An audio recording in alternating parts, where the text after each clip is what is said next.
We have a buyer for TikTok, by the way. I think I'll need probably China approval. And I think President Xi will probably do it. Who's buying? I'll tell you in about 2 weeks. 2 weeks. It's always 2 weeks. It's Monday, June 30th. I'm Jane Coaston, and this is What A Day, the show that celebrates LeBron James deciding to play a record 23rd NBA season. LeBron will not just be the oldest active player at 41 years old. There are dozens of NBA players who will be playing James this season who were not born when he entered the NBA. On today's show, President Donald Trump hints at a possible TikTok buyer, and Trump pressures Israeli officials to drop Prime Minister Benjamin Netanyahu's corruption trial. But let's start with the Republican big, not very beautiful bill, which President Trump wants on his desk by July 4th, as in this Friday. And like with any group assignment, getting this absolute shit show of a bill across the finish line will take a lot of teamwork from people who are not very, let's say, teamwork inclined. And the group project itself? It sucks. If passed, the big, beautiful bill would greenlight the single biggest cut to America's social safety net in decades. Under the Senate version, more than 11 million people could end up without health care coverage over the next decade. That's according to the latest projections from the nonpartisan Congressional Budget Office. And millions of people could lose access to food assistance, mainly to keep funding giant tax cuts passed during Trump's first term. Immigration and customs enforcement would get a multi-billion-dollar budget bump. Oh, and the bill is projected to add trillions of dollars to the national debt, a fact which Washington Democratic Senator Patty Murray made sure to highlight on the Senate floor Sunday. Have you no shame? If you think you can look the American people in the face and tell them we have to bring down the debt after passing what might be the most expensive bill in history, if you think you can do that and then be taken seriously, well, you know what? If you believe that, maybe you are foolish enough to think that 0 and a trillion are the same. So for more on the latest with the Republicans' big, beautiful disaster of a bill, I spoke with Elana Schor. She's a senior Washington editor for the online news publication Semafor. Elana, welcome to What A Day. Glad to be here. So I want to be clear, we are taping this interview Sunday afternoon, but everything's moving very fast. So things may have changed by the time people hear our conversation. But I guess to start, can you tell us about the major differences between the Senate bill that is being debated right now and the version that passed in the House last month? Well, the biggest difference is on Medicaid. There are much, much steeper cuts to the program under this bill. And in fact, Senate Republicans are still debating whether they even, work with me here, want to go through with these steep cuts that they're proposing. They're openly talking about delaying them just as they're about to vote to put them into effect because they know how contentious these cuts are. So Medicaid's the big one. Also on clean energy credits, not only do they phase out these credits a lot faster than the House, which is something that obviously Democrats hate and even Republican moderates don't like, they also slap new tax on wind and solar. This is a hit so big to the clean energy industry that Elon Musk is out there again saying, don't pass this bill. It'll decimate clean energy and manufacturing in America. There's other stuff, but those are the two biggest. The nonpartisan Congressional Budget Office released its cost estimate of the Senate bill, and it says it will add more than $3 trillion to the national debt over the next decade. Nearly 12 million Americans would lose their health care, too. How could that complicate the final passage, especially given the fiscal hawks in both the Senate and in the House? So it could, but it also couldn't. Let me explain how it could. Namely, that's a huge deficit number. The White House kind of waves its hands on that math and says, well, these projections don't factor in all the growth that's going to result. They're overly doomsaying. And to be sure, sometimes these projections are a little bit off. But the real rub is, will the fiscal hawks stick to their guns and say, I want more deficit reduction, which is what they proclaim before I'm going to vote for this.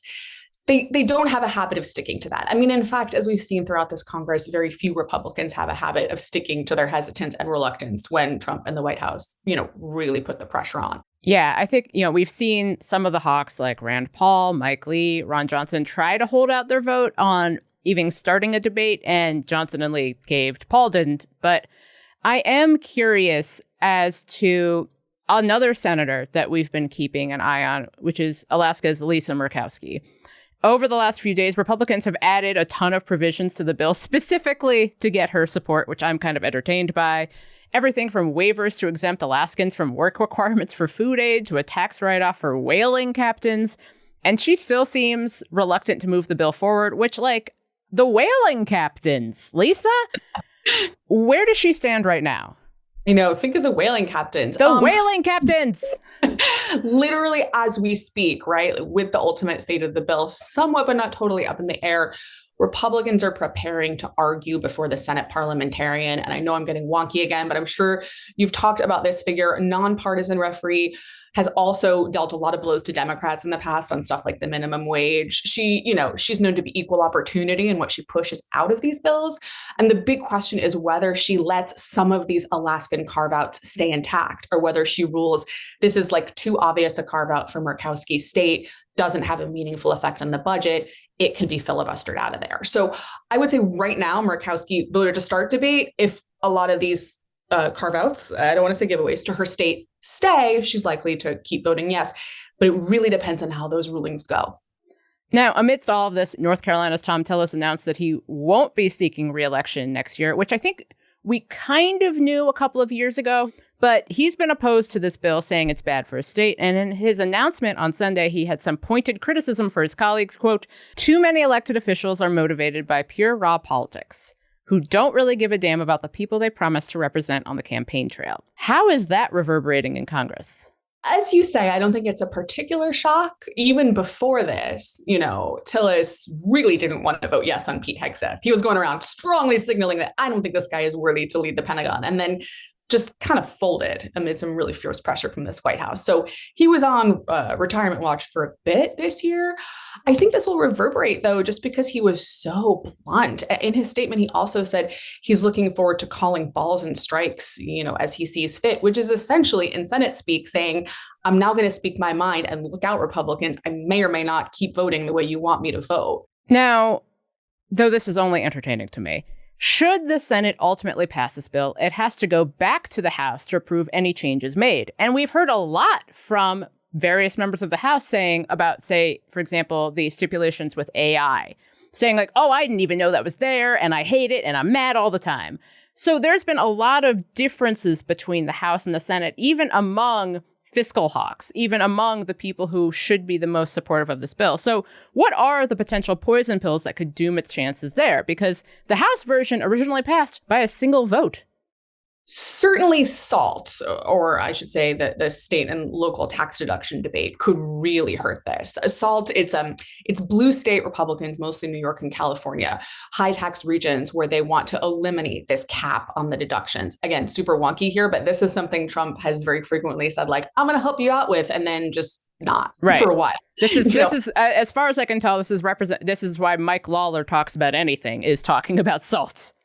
And Mike Lawler, let's not forget, really wants to be governor, is kind of digging in here, but also saying that he's maybe going to cave and support the compromise that senators in the White House worked out, which is just plain not as good for these blue state Republicans as what the House agreed to. Another New York Republican, less talkative, Nick LaLota, he's already said, I'm a no, right? So that's not good. We at Semafor actually, though, cornered Warren Davidson, who voted no, along with Thomas Massie the first time. And he says he likes these steeper Medicaid cuts, so he might be back in play for yes. So it's like, Jenga math, right? Like you take out one definite yes, put in this. So this is Mike Johnson right now, trying to hope his vote count doesn't collapse on him. Well, there's also California's David Valadao, who has voiced concern about the Medicaid cuts in the way you voice concern about things.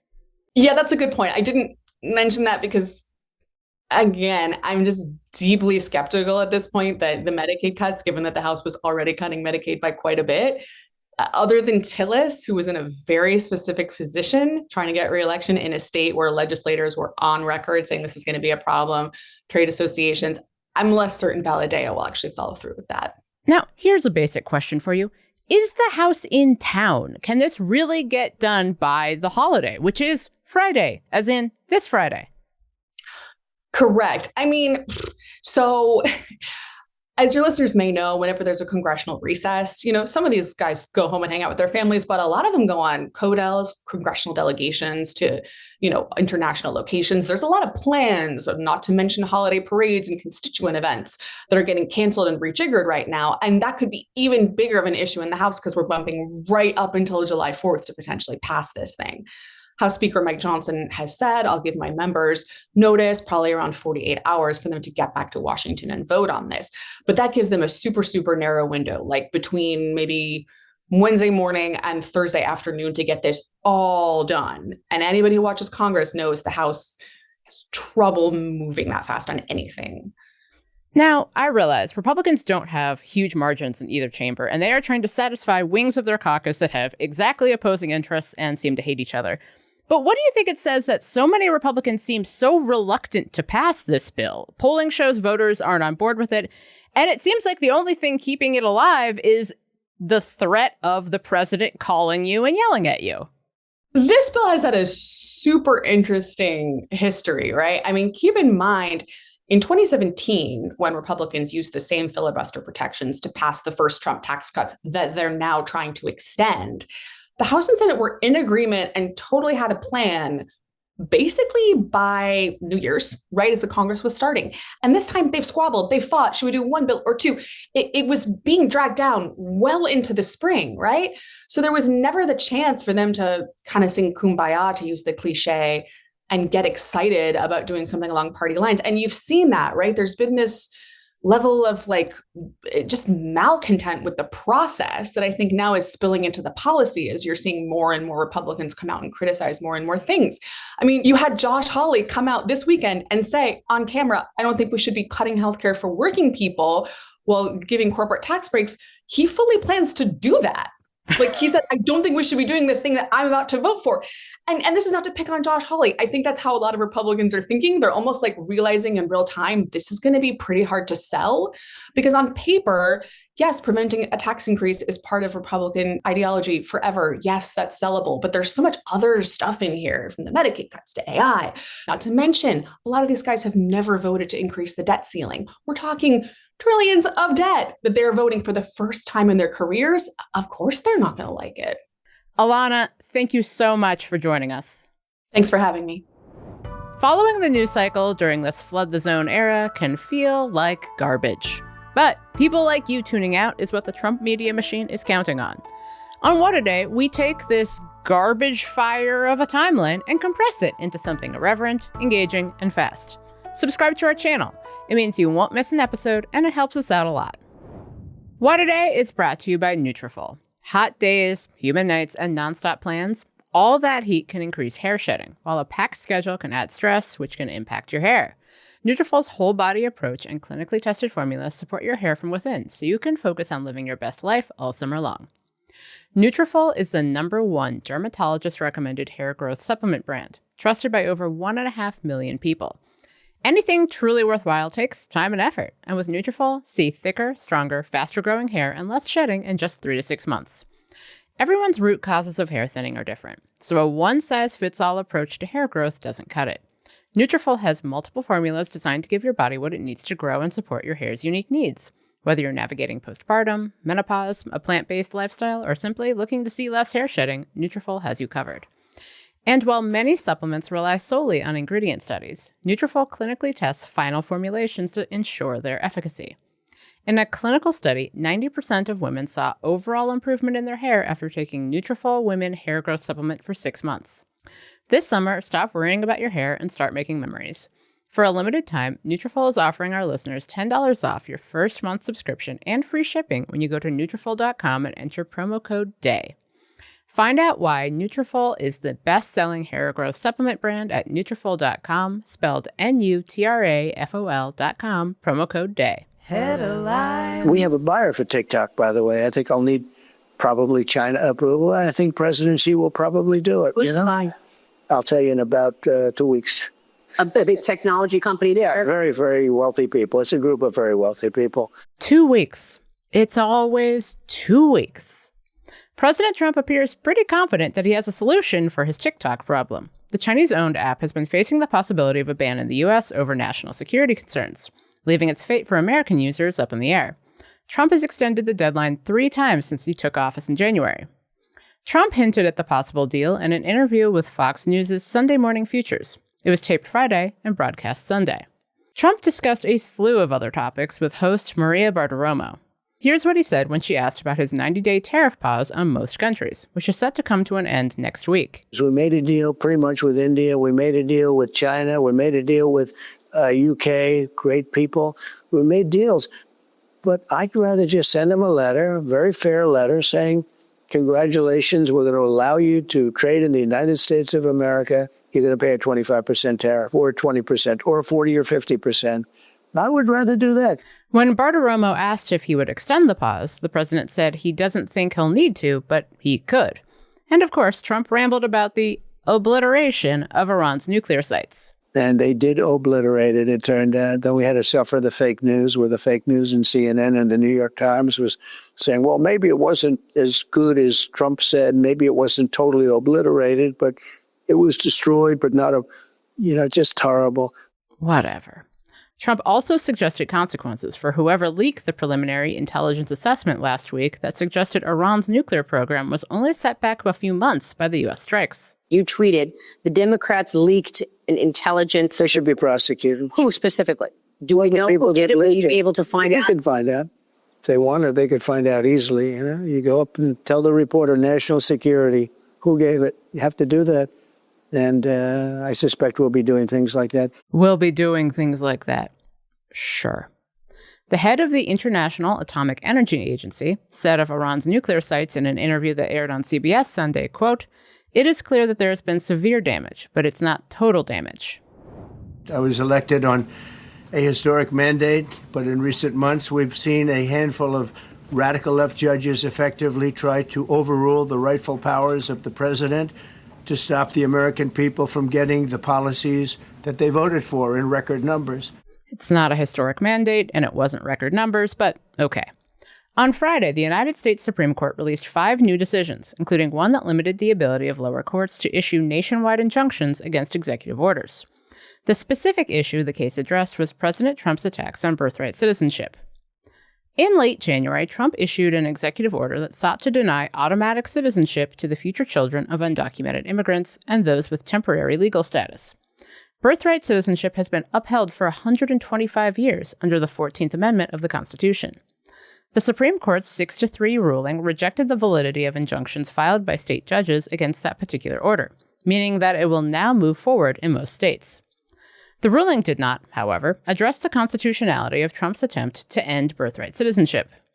The decision fell along ideological lines, with Justices Sonia Sotomayor, Elana Kagan, and Ketanji Brown Jackson dissenting. Just hours after the opinion was released, a group of immigrants' rights advocates filed a class action lawsuit challenging Trump's executive order. On Sunday, the Jerusalem District Court canceled this week's upcoming hearings in Prime Minister Benjamin Netanyahu's corruption trial. Netanyahu requested the cancellation, citing classified diplomatic and security reasons. Notably, though, the change came a day after President Trump wrote on Truth Social that Netanyahu's trial could interfere with his current negotiations with Hamas and Iran. Trump implicitly leaned on Israel in his message, noting that the U.S. spends billions of dollars every year in aid to Israel. It was Trump's second post in 3 days about Netanyahu's trial. His earlier post on Thursday also called for Israel to cancel the proceedings.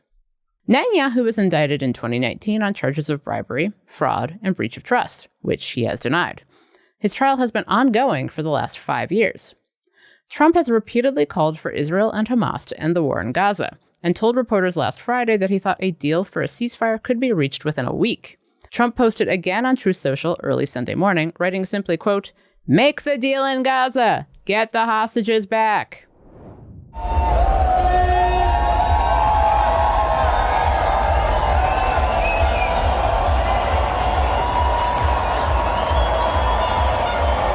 More than 100,000 people marched in a Budapest pride parade on Saturday, just 1 day after Hungarian Prime Minister Viktor Orban warned people to steer clear of the banned parade.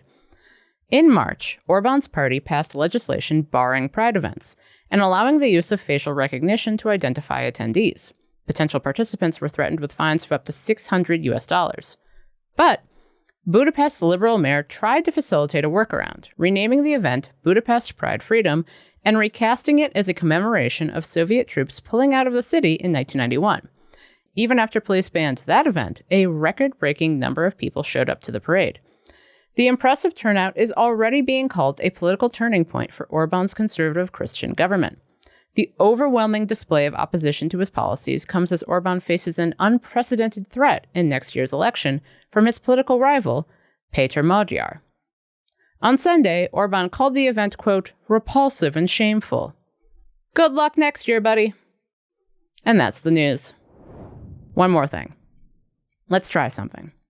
Let's say you're at work. You're a dishwasher at a nice restaurant, and it's about halfway through your shift. Suddenly, a man walks into the kitchen claiming to be from Immigration and Customs Enforcement. He's wearing a balaclava, a face mask that only shows your eyes and mouth, and he's carrying a gun. Let's say you're a legal resident of the United States, but some of your colleagues aren't. You're probably scared. You're probably wondering what to do. And you may be wondering, what if this person isn't from ICE? As ICE raids continue to take place at businesses and homes and farms across the country, we are seeing a rise of ordinary people pretending to be immigration officers in order to do, well, who the hell knows what. In Philadelphia, a man was arrested 2 weeks ago after he allegedly impersonated an ICE agent in order to rob a business. Here's the local ABC affiliate. Captain Jack Ryan says the suspect, who was wearing a makeshift law enforcement outfit, presented himself as an agent from Immigration and Customs Enforcement, commonly referred to as ICE. He yelled immigration. Some of the employees promptly left the business. He zip-tied the female that was present behind the counter. Captain Ryan says the whole thing lasted no more than 30 seconds, with the suspect making away with approximately $1,000 in cash before driving away in this white van. And in Huntington Park, California, a man is now in custody after police say he was spotted in a vehicle meant to look like it belonged to law enforcement. Here's the local CW affiliate. They say the suspect's Dodge Durango had law enforcement type lights, and inside copies of passports, federal enforcement style documents, cell phones, and a loaded firearm. What this individual was doing with those items remains under investigation. But the presence of law enforcement style equipment without any verified authority raises serious concerns. In North Carolina, a man allegedly impersonated an ICE agent in order to sexually assault a woman back in late January, reportedly telling her he'd deport her if she didn't have sex with him. In South Carolina, a man allegedly detained a group of Latino men in a fake traffic stop in February of this year, taking the keys to their car and saying, quote, "You all got caught. You're going back to Mexico." Back in March, California Attorney General Rob Bonta even issued a warning against fake ICE officers, saying, quote, "We have received reports of individuals looking to take advantage of the fear and uncertainty created by President Trump's inhumane mass deportation policies. Let me be clear. If you seek to scam or otherwise take advantage of California's immigrant communities, you will be held accountable." He's right, because these individuals are taking advantage of President Trump's mass deportation policies. Specifically, the policy of ICE officers not wearing anything to indicate that they're federal law enforcement agents. Instead, as we've seen over and over again over the last few months, ICE officers are often wearing plainclothes and with no visible identification. So if you're at work or at home and someone shows up wearing a face mask and a sweatshirt and claiming to be a federal law enforcement agent, how exactly do you know they are or aren't? You don't, and how could you? As Michigan Democratic Senator Gary Peters pointed out last week to Attorney General Pam Bondi, letting ICE officers operate with no visible indication they're not just terrifying guys trying to hurt you for no reason isn't just bad for ordinary citizens, it's dangerous for ICE officers too. People think, here's a person coming up to me, not identified, covering themselves. They're kidnapping. They'll probably fight back. That endangers the officer as well. And that's a serious situation. People need to know that they're dealing with a federal law enforcement official. Now, Bondi claimed to have just now learned about ICE officers using face masks, which I 100% do not believe. What do I believe? That ICE trying to conceal their identities is putting everyday people at risk, even those who will never actually encounter federal immigration enforcement, but might encounter someone trying to commit a crime while acting like federal immigration enforcement. That's all for today. If you like the show, make sure you subscribe, leave a review. Do not tell me what a labubu is, and tell your friends to listen. And if you're into reading, and not just about how seriously, they are Beanie Babies, but for Generation Alpha. And that's all the information I'm going to hold in my brain about them. Like me, What A Day is also a nightly newsletter. Check it out and subscribe at crooked.com/subscribe. I'm Jane Coaston, and they are Beanie Babies for people who do not know who Princess Diana was. And that is my final answer.